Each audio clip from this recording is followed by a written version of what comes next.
ओए मामा उठ ना, तुम कह रहे थे रात में बच्चों को पार्क में ले जाओगे। पीहू और तारा कब से वेट कर रहे हैं बाहर। अरे दीदी प्लीज सोने दो ना यार, रात के 3 बजे तक तो तुम्हारे बच्चों ने भूत वाली कहानी सुन सुनकर मुझे जगाए रखा। ओए गोलू, उठ गया है ना तो जरा दौड़ कर जा, नुक्कड़ वाली दुकान से आधा किलो पनीर, 2 पैकेट ब्रेड और 5 लीटर दूध लेकर आ। मम्मी इतनी सुबह सुबह दूध में कहाँ से लाऊं, और पनीर सोने के भाव मिलता है। मुझे तो रोज आलू प्याज बना के देती थी, जब से दीदी आई है रोज पनीर बन रहा है, कभी शाही, कभी मटर पनीर, कभी पालक पनीर। अब बजट नहीं बिगड़ रहा आप सबका। ज्यादा जबान मत चला गोलू, बहन आई है तेरी, कितने दिनों बाद आई है, 4 दिन के लिए। यह नहीं कि उसकी खातिरदारी करे, जरा सा काम क्या बता दिया, चेहरा उतर गया नवाब साहब का। पनीर का हिसाब कर रहा है, जा जल्दी लेकर आ सामान। 4 दिन के लिए नहीं पापा, 4 हफ्ते हो गए। 4 महीने भी रहेगी, वो इस घर की बेटी है, तू होता कौन है आंख दिखाने वाला। और हाँ, आते हुए बच्चों के लिए वो चोको चिप्स वाले बिस्कुट भी ले आना। अरे हाँ भैया, पूरी दुकान ही ले आऊंगा। गोलू जैसे ही कमरे से बाहर निकलता है, पीछे से पापा की आवाज सुनाई देती है।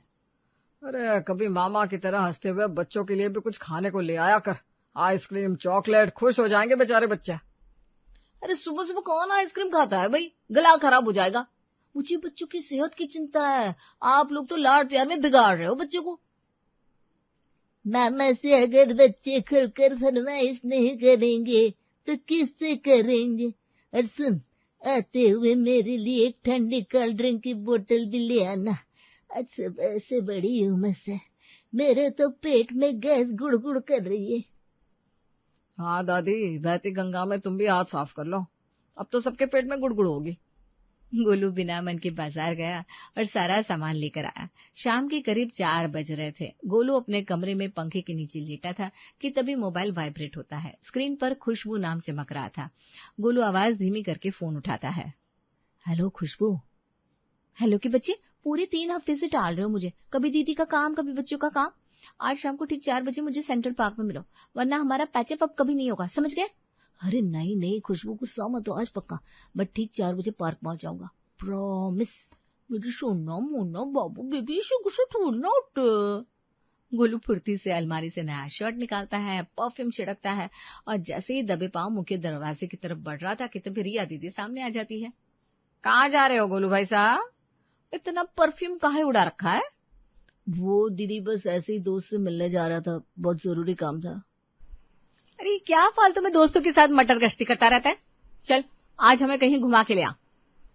ऐसा कर पार्क चलते हैं, वहां ढेर सारे झूले हैं, बच्चों का भी मन लग जाएगा। हाँ, बच्चों को झूला झूलना होगा, ले जा बेचारे, कई दिन से घर में ही तो है।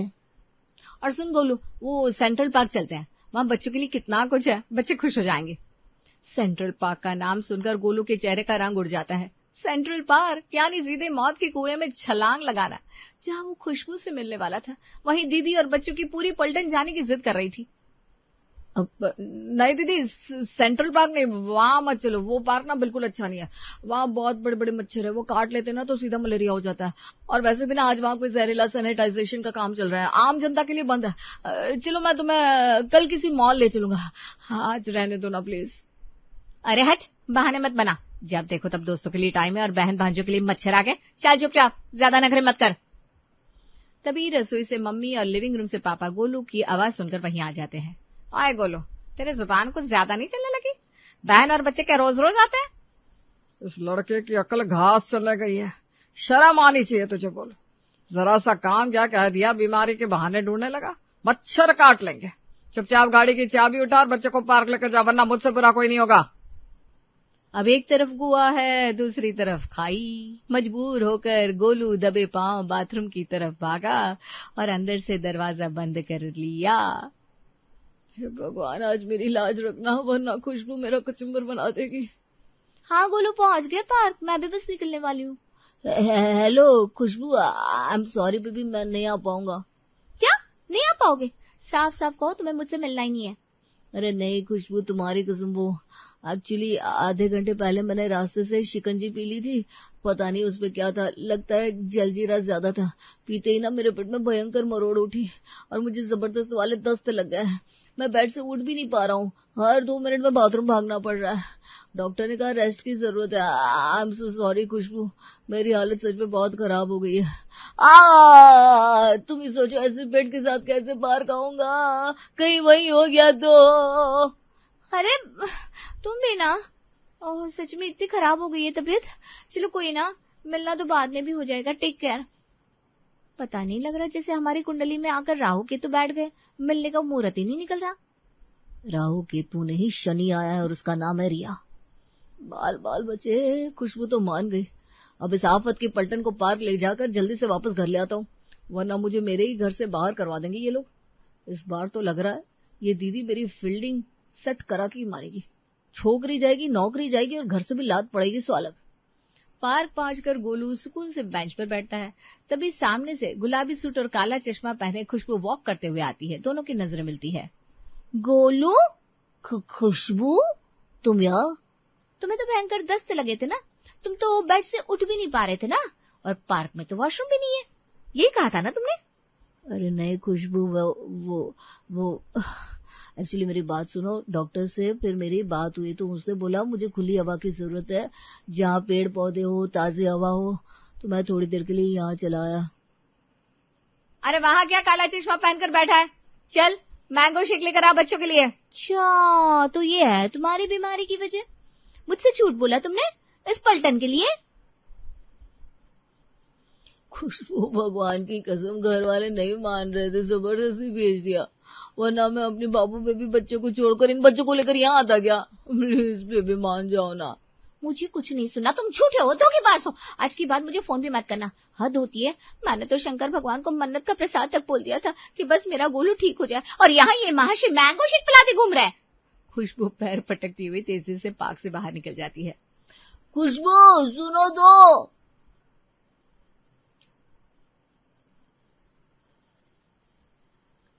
सुन, बच्चों को चॉकलेट दिला दियो, बैठा मत रहना मुंह बनाकर। अरे दिलाता हूँ मम्मी, चॉकलेट भी दिलाता हूँ और अपनी फूटी किस्मत का मातम भी मनाता हूँ। रात के करीब 9 बजे गोलू अपने कमरे का दरवाजा अंदर से बंद करके बेड पर पड़ा हुआ है। वो पागलों की तरह खुशबू को मैसेज पर मैसेज टाइप कर रहा है। उठा ले रे भगवान, अरे मुझे नहीं फोन को, खुशबू प्लीज मान जा यार। फिर वो व्हाट्सएप खोलता है। हर मैसेज के आगे सिर्फ एक सिंगल टिक आ रहा था। लगता है ब्लॉक ही कर दिया, पूरी तरह पत्ता साफ। ये दीदी और बच्चों के चक्कर में मेरी तो बसी बसाई गृहस्थी उजड़ गई। रात के 1 बजे गोलू सोच रहा था कि संडे है तो वो आराम से सोएगा, पर सुबह के ठीक 7 बजे उसके कमरे का दरवाजा ऐसे खटखटाया जाता है जैसे इनकम टैक्स की रेड पड़ी हो। गोलू, ओए गोलू उठ जल्दी, सूरज सिर पर आ गया है, तू अभी तक घोड़े बेचकर सो रहा है। क्या है दीदी, सोने दो ना प्लीज, रात भर नींद नहीं आई है। तुझे सोने की पड़ी है? जरा दौड़ कर जा, नुक्कड़ वाले गुप्ता जी की दुकान से ताजा पनीर, 2 किलो मैदा और बच्चों के लिए वो चोको चिप्स वाले पैकेट लेकर आ। आज सुबह नाश्ते में बच्चे छोले भटूरे खाएंगे। दीदी कल शाम को ही तो पनीर खाया था और इतनी सुबह मैदा, मेरा पेट तो वैसे ही कैसे खराब है। फिर तेरा नाटक शुरू हो गया, जाता है कि नहीं? मम्मी, पराया धन होती है लड़कियां, ये धन वापस यहाँ क्या करने आया है? 4 हफ्ते हो गया, इसे इसकी तिजोरी में वापस पहुंचा दो ना। सुन रही हूँ मम्मी? अरे बेटा पागल हो गया है, जरा सी तमीज नहीं है लड़के में, तू ध्यान मत दे, तेरी कॉफी पी ले। गोलू की हालत खराब थी। शाम को गोलू अपने कमरे में चुपचाप बैठकर खुशबू को नॉर्मल टेक्स्ट मैसेज भेजने की कोशिश कर रहा था। तभी गुड्डी दीदी सज धज कर आंखों पर काला चश्मा लगाए कमरे में एंट्री मारती है। गोलू भाई साहब, जरा अपनी कार की चाबी देना तो। कार की चाबी? क्यों दीदी, आपको कहाँ जाना है? अरे वो बगल वाली शर्मा जी की मिसेस मिली थी सुबह, बता रही थी पास वाले नए मॉल में बहुत जबरदस्त सेल लगी है और बच्चों के लिए ना बड़ा सा गेमिंग जोन भी खुला है, तो मैंने सोचा मैं और बच्चे जरा मॉल हो आते हैं। दीदी कार की चाबी तो ठीक है, पर मेरी कार का गियर बॉक्स थोड़ा अटक रहा है और धूप देखिए बाहर, 42 डिग्री तापमान है, कार जल जाएगी। देख गोलू, ज्यादा ना तंग मत कर, चल चुपचाप चाबी निकाल, मैं खुद ड्राइव करके ले जाऊंगी। हे भगवान, दीदी के हाथ में कार की चाबी देना यानी सीधे इंश्योरेंस क्लेम की तैयारी करना है। बोलो, चाबी दे अपनी दीदी को। गाड़ी क्या शोकेस में सजाने के लिए खरीदी है? बहन भांजे घूम लेंगे तो तेरी कार घिस जाएगी क्या? और ये ज्यादा मेरी तेरी करी ना तो आधी प्रॉपर्टी नाम कर दूंगा इसके। आया बड़ा। ये लो दीदी, जरा ध्यान से, ब्रेक थोड़े ढीले इसके। अरे तो फिक्र मत कर गोलू राजा, मैं यूं गई यूं आई। हे भगवान, अब तो ऐसा लग रहा है कि यहीं के राशन कार्ड में नाम जुड़वा कर मानेगी। अब मुझे कोई बड़ा दांव खेलना ही पड़ेगा, वरना बर्बाद हो जाऊंगा। दिन भर पापा मम्मी फरमाइश बताते हैं, पूरी सैलरी लूट गई है, लेकिन इनका एंजॉयमेंट खत्म नहीं हो रहा। दीदी एक बात बताओ, इन बच्चों को अपने प्यारे घर और पापा की याद नहीं आती? सोचो, बेचारे इनके पापा घर में अकेले होंगे, कितना मिस कर रहे होंगे, इनको कितना प्यार करते हैं वो। हाँ, प्यार तो दामाजी बहुत करते हैं, है ना। जीजू कितने अच्छे हैं, इनके लिए ऑफिस से आते हुए क्या क्या लाते थे। बेचारे जब घर पहुंचते होंगे तो घर खाने को आता होगा ना। हाँ, मतलब जब ऑफिस से आते थे तो रोज इनके लिए अच्छी अच्छी चीजें लाते थे, बर्गर, पिज्जा, खिलौने। बिल्कुल, तो इनको पापा के पास वापस जाना चाहिए ना। अरे तू भी ना, बस बाहर से सख्त बनता है, अंदर से तो मोम है मोम। कितना सोचता है सबके लिए। अच्छा ठीक है, मैं लिस्ट बनाकर दे दूंगी, तो ले आना सब जो इनके पापा लाते थे, फिर नहीं मिस करेंगे ये पापा को। अब खुश? ये सुनकर गोलू का मुंह खुला का खुला रह जाता है। उसका पहला दांव फेल हो चुका था। अगले दिन, ओ दीदी, जीजा जी से बात नहीं हुई क्या? नहीं, क्यों, उन्हें क्या हुआ? हुआ क्या दीदी, सोचिए जरा, इस कड़कती गर्मी में जीजा जी अकेले घर पर है, सुबह खुद ही उठकर बिना मलाई की चाय बनाते होंगे, बेचारे ऑफिस से थक कर आते होंगे तो घर में पानी पूछने वाला भी कोई नहीं होगा, टाइम से खाना नहीं मिल रहा होगा, होटल का कितना गंदा खाना खा रहे होंगे, दुबले हो गए होंगे बेचारे। मुझे तो सोच कर ही रोना आ रहा है कि कितने भले आदमी हैं, बिना कोई शिकायत किए अकेले दिन काट रहे हैं। आज के टाइम में ऐसा भला मानुस मिलना कोई आसान है क्या? हाँ, बात तो तू सही कह रहा है गोलू। पूरे 4 हफ्ते हो गए, उन्होंने एक बार भी शिकायत नहीं की। कल फोन पर कह रहे थे खुद ही खिचड़ी बनाकर खाई थी। वही तो दीदी, पति का ध्यान रखना पत्नी का पहला फर्ज है। किससे बेचारे खाते होंगे कच्ची पक्की खिचड़ी, आपको तो तुरंत। तूने मेरी आंखें खोल दी गोलू, मुझे अभी कुछ करना होगा। मम्मी! क्या हुआ गुड्डे? मम्मी जरा मुझे 5,000 रुपए देना तो। 5,000? क्यों दीदी, ट्रेन की टिकट तो 300 की है। अरे टिकट कैसे, मैं कहीं नहीं जा रही। गोलू ने मुझे एहसास दिलाया कि तुम्हारे जीजा जी वहां के लिए परेशान हो रहे हैं, इसलिए मैंने अभी अभी ऑनलाइन एक एजेंसी से उनके लिए एक फुल टाइम मेड बुक कर दी है। वो उनके लिए सुबह शाम का खाना बनाएगी, कपड़े धोएगी, और सासू माँ के घुटनों में दर्द रहता है ना, तो उनके खाने में भी कोई कमी नहीं होनी चाहिए, इसलिए मेड बहुत जरूरी है। तो दीदी 5,000 रुपए मम्मी से क्यों मांग रही हो? जीजा जी से ऑनलाइन ट्रांसफर करवा लो। अरे मैं मायके आई हूँ तो क्या मैं उनसे पैसे मांगूंगी? मेरी सास क्या सोचेगी, छोटे मोटे खर्च के लिए ससुराल में हाथ फैला दिया। गोलो निकाल 5,000 रुपए। देख हमारी बेटी कितनी समझदार है, अपने ससुराल का कितना ध्यान रखती है। गोलू बिना मन के अपना मोबाइल निकालता है और पैसे ट्रांसफर करता है। हे भगवान, ये क्या मुसीबत है, दीदी को भेजने चला था, 5,000 का चूना और लग गया। अब तो जीजा जी की शरण में ही जाना पड़ेगा, कैसे झेलते होंगे इसे। रात में गोलू घर की छत पर अकेले टहलते हुए जीजा जी को फोन लगाता है। हाँ जी साले साहब, नमस्कार, कैसे याद किया? जीजा जी पैर छू रहा हूँ, नमस्कार, बस ऐसे ही फोन किया। घर पर सब ठीक ठाक? हाँ जी, यहाँ तो सब बढ़िया है, तुम सुनाओ, बच्चे परेशान तो नहीं कर रहे? अरे नहीं जीजा जी, बच्चे तो बहुत प्यारे हैं, लेकिन क्या बताऊं, मुझे बड़ा दुख होता है देखकर, बच्चे दिन रात बस पापा पापा करते रहते हैं। रोनी तो कल रात को रोने लगी, मुझे पापा के पास जाना है। पीयू भी ना आपकी फोटो देखकर सोती है, और दीदी का तो पूछिए मत, मुंह से कुछ कहती नहीं पर दिन भर उदास बैठी रहती है। बेचारी, उसके गले से निवाला नहीं उतरता आपके बिना, आपको बहुत याद करती है। सच में मानना पड़ेगा, आपने बहुत प्यार दिया है बच्चों को, ऐसा बाप भगवान सबको दे। अरे मुझे तो पता ही नहीं था बच्चे और रिया मुझे इतना मिस कर रहे हैं, मेरा भी ना सचमुच मन नहीं लग रहा खाली घर में, है ना जीजा जी? तो आप एक काम क्यों नहीं करते, आप परसों सुबह आधे रास्ते आ जाइए, वो जो रामपुर वाला जंक्शन है ना, मैं यहाँ से दीदी और बच्चों को ट्रेन में बिठा दूंगा। आप कहो तो आधे रास्ते आकर उन्हें रिसीव कर लेना, दोनों का सफर भी आधा आधा हो जाएगा, बच्चे भी खुश हो जाएंगे, या कहो तो मैं खुद छोड़ दूं रामपुर तक। बात तो तुम्हारी बिल्कुल सही है साले साहब, चलो डन, मैं परसों सुबह रामपुर जंक्शन पहुंच जाऊंगा, तुम पैकिंग करवाओ। जी जीजा जी बिल्कुल, परसों मिलते हैं। गोलू फोन काटता है और छत पर ही पागलों की तरह नागिन डांस करने लगता है। फिर रोने की एक्टिंग करते हुए वो नीचे लिविंग रूम में आता है जहाँ सब बैठे हैं। मम्मी दीदी एक खुशखबरी है, मतलब दुख खबरी है। अभी अभी जीजाजी का फोन आया था, वो कह रहे थे कि बच्चों की और आपकी बहुत याद आ रही है, तो उन्होंने कहा है कि परसों वो आधे रास्ते रामपुर जंक्शन आ रहे हैं, मैं आप सबको वहां तक छोड़ाऊंगा। मैंने भी हाँ बोल दिया। वैसे तो मेरे ऑफिस में जरूरी काम है, फिर भी जीजाजी अफसर आदमी है, कहाँ टाइम मिलेगा शरीफ आदमी को इतनी दूर आने का। मेरा काम है, मैं कर लूंगा मैनेज। क्या वो आ रहे हैं? अब वो बुला रहे हैं तो पैकिंग तो करनी ही पड़ेगी। गोलू जरा वो बड़े वाले सूटकेस अलमारी के ऊपर से उतार देना। अगले दिन सब तैयार हो जाते हैं।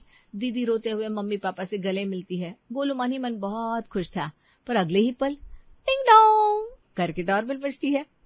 इस वक्त कौन आ गया? मैं देखता हूँ पापा, शायद कोई पड़ोसी होगा, दीदी को विदा करने आए होंगे। गोलू जैसे ही दरवाजा खोलता है, सामने साक्षात जीजाजी खड़े थे, हाथ में छोटा बैग, आंखों पर चश्मा और चेहरे पर बड़ी सी मुस्कान। गोलू के हाथ से सूटकेस छूटकर पैर पर गिर जाता है। सरप्राइज! जी। अरे दामाद जी आप? अरे आइए दामाद जी। आप यहाँ, आप तो रामपुर जंक्शन आने वाले थे ना? अरे भाग्यवान, परसों जब साले साहब ने फोन पर बताया कि बच्चे मेरे बिना रो रहे हैं, तुम दिन रात उदास रहती हो, तो मुझसे रहा नहीं गया। मैंने सोचा साले साहब को इस गर्मी में आधे रास्ते आने की तकलीफ क्यों देना, मैं खुद ही अपने ससुराल चला आता हूँ। अब मैं भी यहीं 10-15 दिन रहूंगा, सबके साथ छुट्टियां मनाऊंगा। ऑफिस में भी मैं लीव लगा कर आया हूँ, वापसी की कोई जल्दी नहीं है। क्या हुआ साले साहब, अब खुश नहीं हुए मुझे देखकर? नहीं जीजाजी, बहुत बहुत खुशी हुई, इतनी खुशी हुई कि मेरा दिल बैठ गया। चलो अगर खुशी हुई है तो जरा मेरी गाड़ी की चाबी लो, बाहर खड़ी है, रास्ते में आते हुए उसका तेल खत्म हो गया, जरा जाकर टंकी फुल करवा कर लाओ। और हाँ, आते हुए जरा स्कूटी भी बाहर निकाल लेना, मुझे थोड़ा शाम को बाहर काम से जाना है। शाम का वक्त बाहर से एक जोरदार कड़क की आवाज आती है। गोलू भागकर बाहर जाता है। जीजाजी ने स्कूटी घर के लोहे के गेट में ठोक दी थी। अरे रे साले साहब, ये तुम्हारी स्कूटी के ब्रेक थोड़े ढीले हैं। खैर कोई बात नहीं, मैकेनिक को दे देना, ठीक कर देगा। गोलू को ये सब देखकर रोना आ जाता है। मेरी नई स्कूटी। वहीं अब जीजाजी के सत्कार में गोलू को दिन रात दौड़ना पड़ रहा था। आखिरकार गोलू दबे पांव दीदी के कमरे में जाता है और दरवाजा अंदर से बंद कर देता है। वो सीधे जाकर दीदी के पैरों में गिर पड़ता है। अरे अरे गोलू, ये क्या कर रहा है? पैर क्यों पकड़ रहा है मेरा? दीदी मुझे बचा लो, दीदी मुझसे गलती हो गई, मैं पापी हूँ। अरे पर हुआ क्या, साफ साफ बताना। दीदी वो पार्क वाला छूट भी मेरा था, जीजाजी को फोन भी मैंने ही किया था। मैं चाहता था कि आप चली जाओ क्योंकि मैं थक गया था, पर भगवान ने मुझे ऐसी सजा दी कि जीजाजी भी यहीं आ गए। दीदी मेरी गाड़ी का तेल खत्म हो गया, मेरी स्कूटी टूट गई, खुशबू मुझे छोड़कर चली गई और मेरे सारे पैसे खत्म हो गए। अगर आप लोग 2 दिन भी और यहाँ रहे ना तो मुझे अपनी किडनी बेचनी पड़ेगी या फिर नुक्कड़ पर पकोड़े बेचने पड़ जाएंगे। प्लीज दीदी रहम करो मुझ पर। धत तेरी की, तो ये सब तुम्हारी कारस्तानी थी? दीदी दर्द हो रहा है दिल में, प्लीज बचा लो, नहीं तो सोच लो भाई के बिना कैसे रक्षा बंधन मनाओगी। चल रो मत, अब शक्ल देखिए अपनी, बिल्कुल निचुड़े हुए नींबू जैसी हो गई है। मुझे पता था कि तू परेशान हो रहा है, और तेरे जीजा जी की फरमाइश तो वैसे भी खतरनाक होती है। वैसे भी बच्चों की छुट्टियां कल खत्म हो रही है, तो मैंने आज दोपहर को ही पापा से कहकर कल सुबह की ट्रेन की टिकट बुक करवा ली है।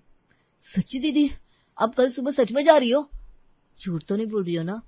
ज्यादा खुश मत हो गोलू, छुट्टियां तो हर साल आती है। अगले साल गर्मी में पूरे 2 महीने के लिए आऊंगी जीजा जी के साथ, नॉट वरी। ये सुनते ही गोलू के पैर फिर से कांपने लगते हैं। भगवान जी, ऐसी बहन दी है तो सहने की शक्ति भी दे दीजिएगा। Just chill Golu, just chill, बात की बाद में देखी जाएगी।